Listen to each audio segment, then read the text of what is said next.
algo así, o le aumento una palabra de más y así, todas esas cositas. ¿Ya? Eso. Bien, con respecto a la ayudantía, manejemos una ponderación, no sé cómo quieren trabajar. Podríamos examen o podríamos hacer pura tarea, presentación y al final un examen. ¿Cómo lo ven más conveniente ustedes trabajar? ¿Algún comentario? Por mi parte serían tareas y al final un examen.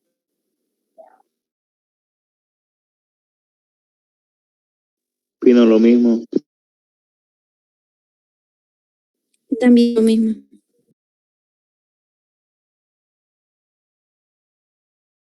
Igual lo mismo.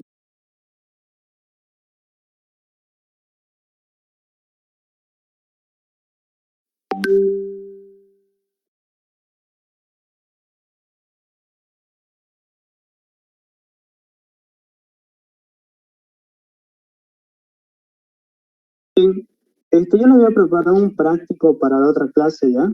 Les voy a presentar un práctico. Y si quieren lo pueden hacer agrupar así para alinear el práctico, ¿no? Tal vez sea un poquito largo, pero lo van a ir trabajando. Si quieren pueden ser grupo de 2 personas, máximo 3, ¿no? La idea es que trabajen todos, ¿no? Que tampoco lo haga uno solo, ¿no? ¿Sí? Dos o 3 máximo, ¿sí? Si hacen de 3, claro, tendrían que hacer su grupo y pasarlo, ¿no? Para que pueda así calificar también, ¿no? ¿Ya? Esa sería la metodología de los trabajos prácticos. Más que todo por alinear, ¿no? Y no sea muy pesado también. ¿Sí? ¿Les parece bien, no? Sí. Ya.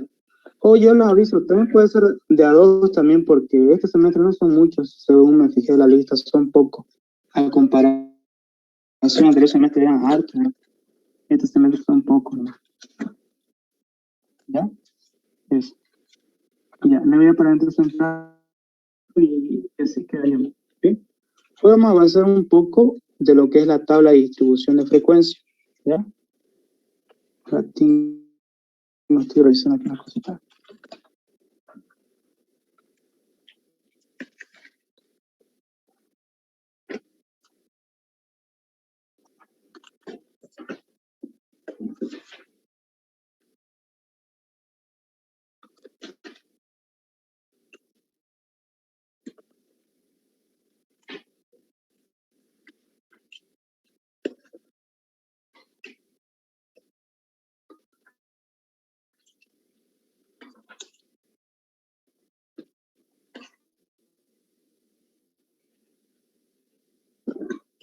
Ya.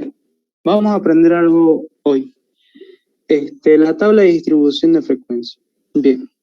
Primeramente, antes de hacer eso, vamos a hablar un poquito de las variables. ¿Sí? Las variables. Disculpe, auxiliar, ¿va a grabar la clase? Sí, lo voy a grabar, me lo voy a grabar. Ya, gracias.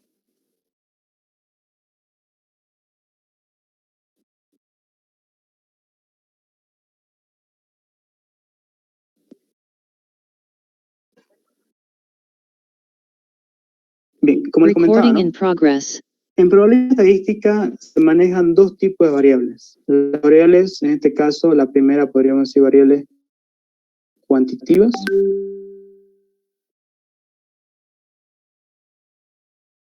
Y la segunda sería las variables cualitativas.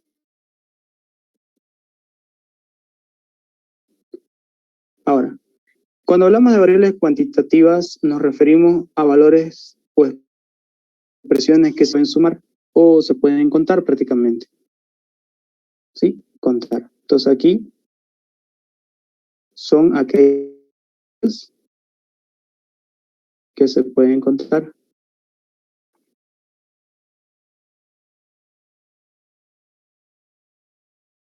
Como por ejemplo, en este caso podríamos decir la estatura. La estatura de una persona.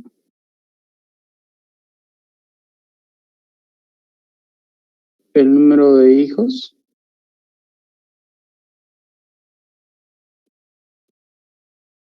de una familia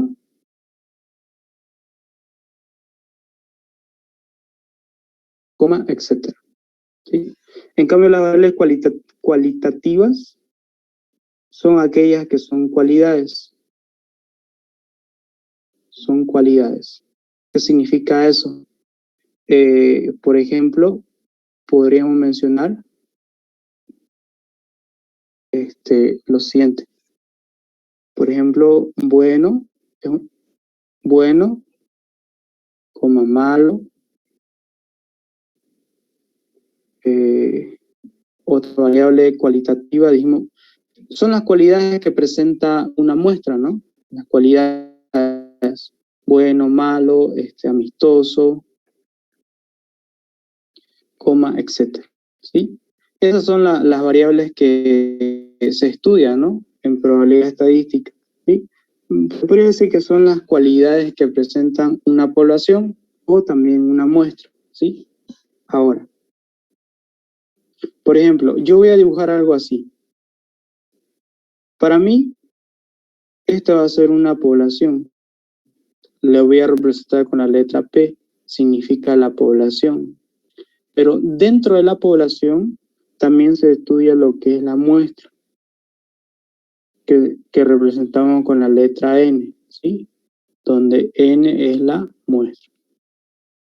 Ahora, generalmente, o podríamos decir casi siempre,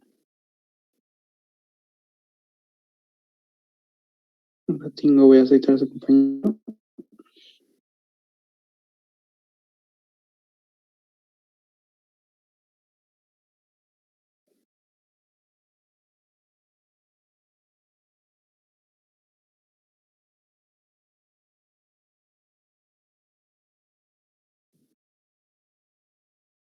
Ya.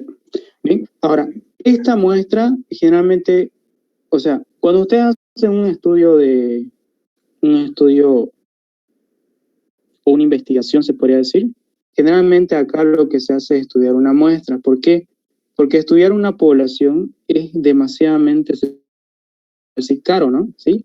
Por eso es que el censo solamente existe cada 10 años, nomás no lo hacen cada 2, 3 o 4. Solamente lo hacen cada 10 años. ¿Por qué? Porque es demasiadamente caro, ¿no? En cambio, estudiar una muestra es mucho más, se podría decir, mucho más económico, ¿no? Pero entre la población y la muestra siempre hay un error que se comete, ¿no? Un error. Y lo que se quiere más que todo es que ese error sea casi, digamos, cero, ¿no? Pero muchas veces se puede lograr eso. Y para lograr eso, siempre se tiene que hacer un estudio de muestra. O sea, ¿qué significa eso? Utilizar la distribución adecuada para poder estudiar. Por ejemplo, entre la población y la muestra van a haber variables que nosotros vamos a utilizar, pero más adelante, ahorita no, pero más adelante lo vamos a conocer. Por ejemplo, nosotros en la población utilizamos generalmente la media, ¿sí? La mu, esto significa la media. Después tenemos lo que es la proporción. Después tenemos en este caso la desviación típica.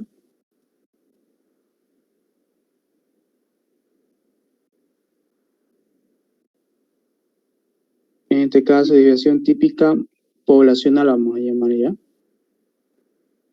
Ahora, todos estos parámetros que acabo de anotar, se podría decir que son parámetros casi, bueno, son parámetros exactos, ¿sí? Son parámetros exactos. Y esa palabrita que estoy utilizando, parámetro, significa que estos valores siempre van a ser, se podría decir, casi, no existe casi ningún margen de error, ¿no? Como es el estudio de una población. Pero cuando yo utilizo la muestra, ya se manejan otras variables. Por ejemplo, la media, aquí nosotros lo señalamos de esta manera. Esta se conoce como media muestral. Y fíjense que la simbología es diferente, ¿no? Aquí me olvidé anotar, pero vamos a anotar, aunque yo lo hacía referencia, ¿no? Media poblacional. En cambio, esta es la media muestral. Bien. En cambio, aquí la proporción se la anota con la P minúscula. Proporción muestral. Y ahora fíjense esta característica. Por ejemplo, acá se la representa con la letra S. Esta sería la desviación muestral.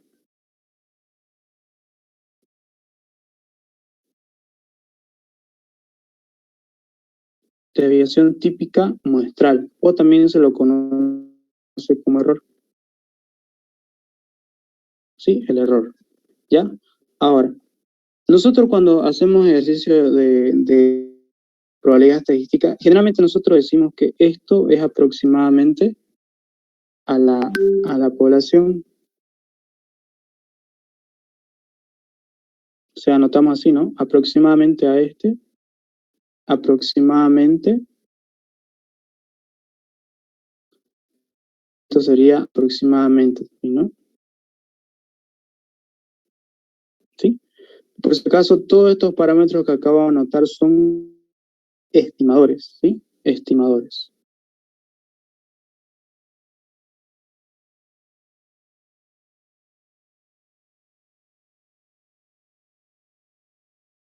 Bien, esa sería entonces la diferencia entre una población y una muestra, ¿sí?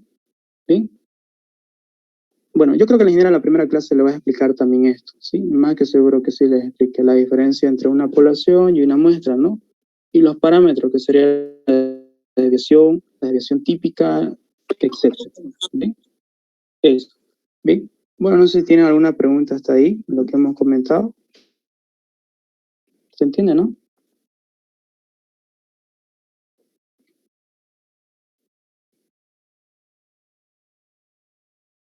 Ya, listo. Bien. Ahora, una vez conocido esto, yo creo que con esto ya podríamos trabajar bastante, ¿sí? Pero esto sería un ¿no? De lo que vamos a aprender prácticamente. Nosotros lo que vamos a utilizar son los estimadores y vamos a utilizar casi siempre todas estas simbologías que ven acá. Ya, algo muy importante. Cuando nosotros utilicemos datos agrupados, vamos a utilizar en este caso este parámetro acá. Esto se utiliza para datos agrupados. Y esto sería para datos no agrupados.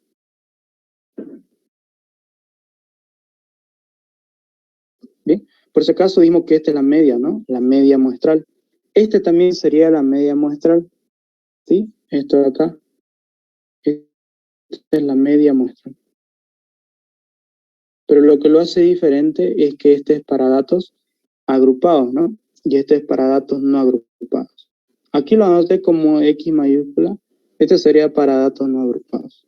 Bien. Entonces, cuando avancemos más adelante y le diga la media, lo voy a anotar de esta manera, ¿sí? Con la letra Y mayúscula. ¿Ya? Eso.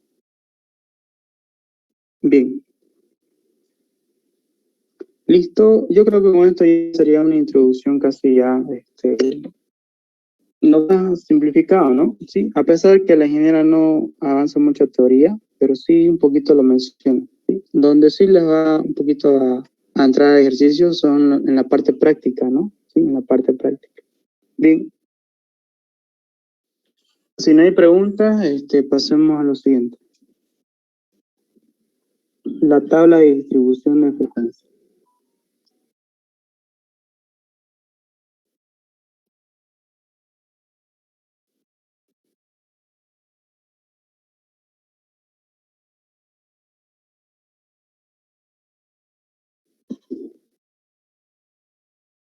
Bien, la tabla de distribución de frecuencia se clasifica de la siguiente manera.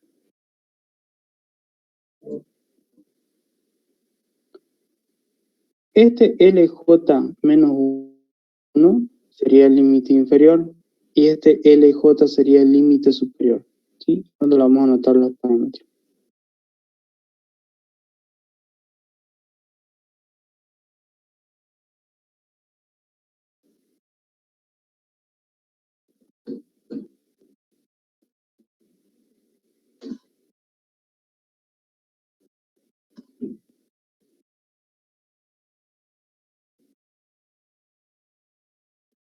Ya, entonces aquí anotamos LJ menos 1 sería el límite inferior.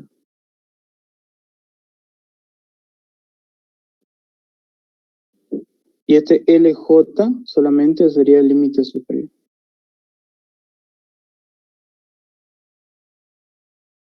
Bien, así lo vamos a conocer ya. LJ menos 1, límite inferior.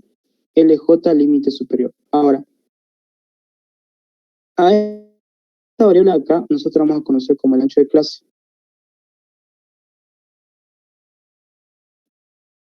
El ancho de clase, ¿ya? En este caso, esto sería 1, 2, 3, 4. ¿Bien? Estos números que acabo de anotar acá son las clases. Clase 1, clase 2, clase 3. Y obviamente más puede haber más, ¿no? Pero a esto se conoce como clase. Así lo llamamos la clase. ¿Sí? Esta sería la clase 1. Esta sería la clase 2 y así. ¿Bien? Ahora, si nosotros aquí anotamos un ejercicio, a ver más o menos, aquí vamos a llegar.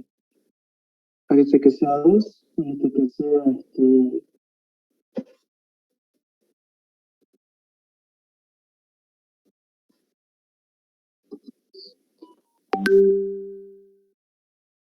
ya.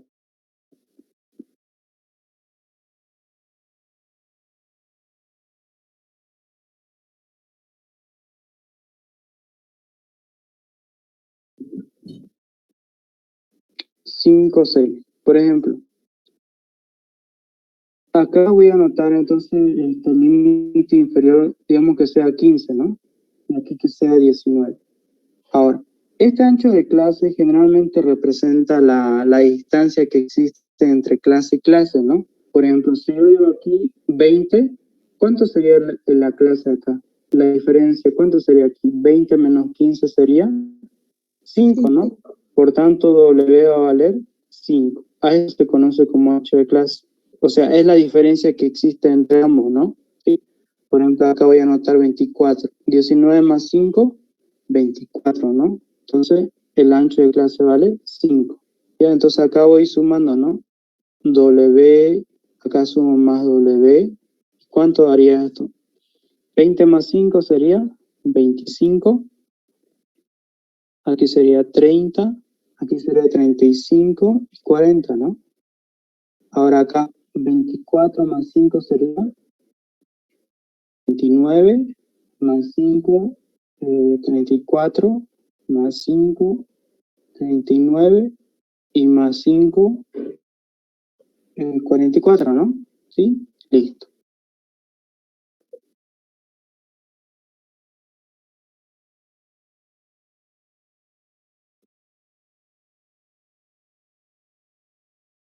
Y así se lo va separando, ¿sí? A esto se conoce como límite inferior o límite superior, ¿sí? Ahora, este acá sería la frecuencia, en este caso, absoluta, ¿sí? NJ. NJ es la frecuencia absoluta.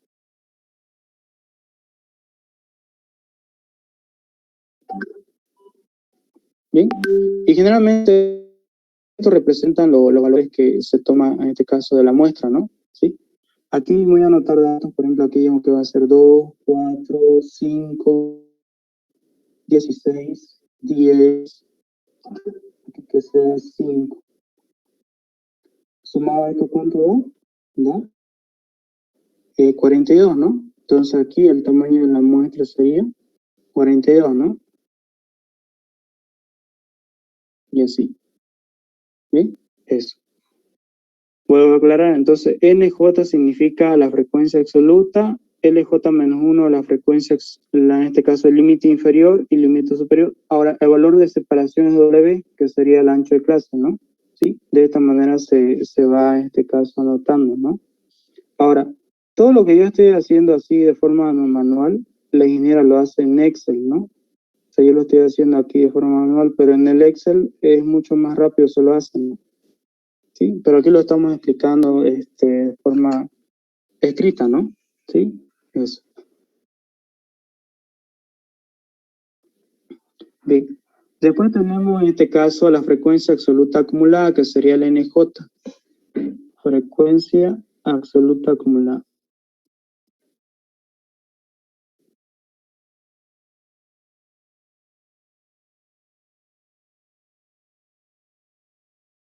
¿Qué significa eso? Fíjense que acá la acumulada siempre se la representa con la letra mayúscula, ¿sí? Y las que no son acumuladas con la letra minúscula. En este caso, la frecuencia absoluta acumulada, aquí sería en este caso, el primero se lo copia, ¿no? Y se lo va sumando. 4 más 2, 6.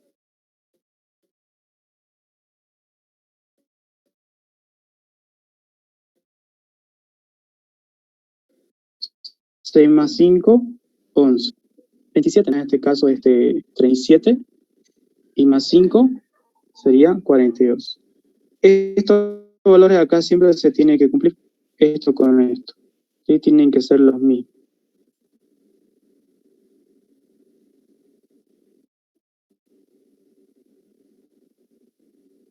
Bien. Eso. Después tenemos la frecuencia absoluta, la frecuencia relativa, el H sub J.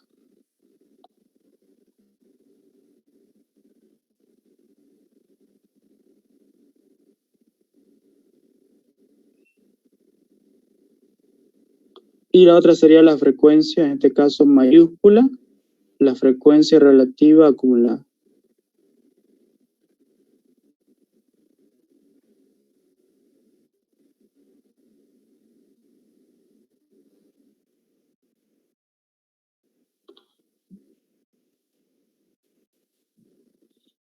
Bien, entonces aquí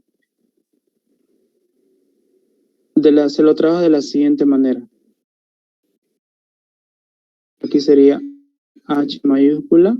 Ahora, fíjense que la frecuencia relativa se lo determina de la siguiente manera. Este 2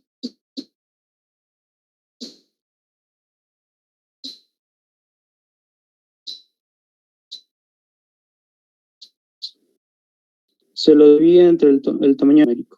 El 4 lo mismo, 4 dividido entre 2. También el 16, o sea, todos los valores que están acá en la frecuencia absoluta se lo divide entre el tamaño de muestra y ese sería la frecuencia relativa. Recording stopped.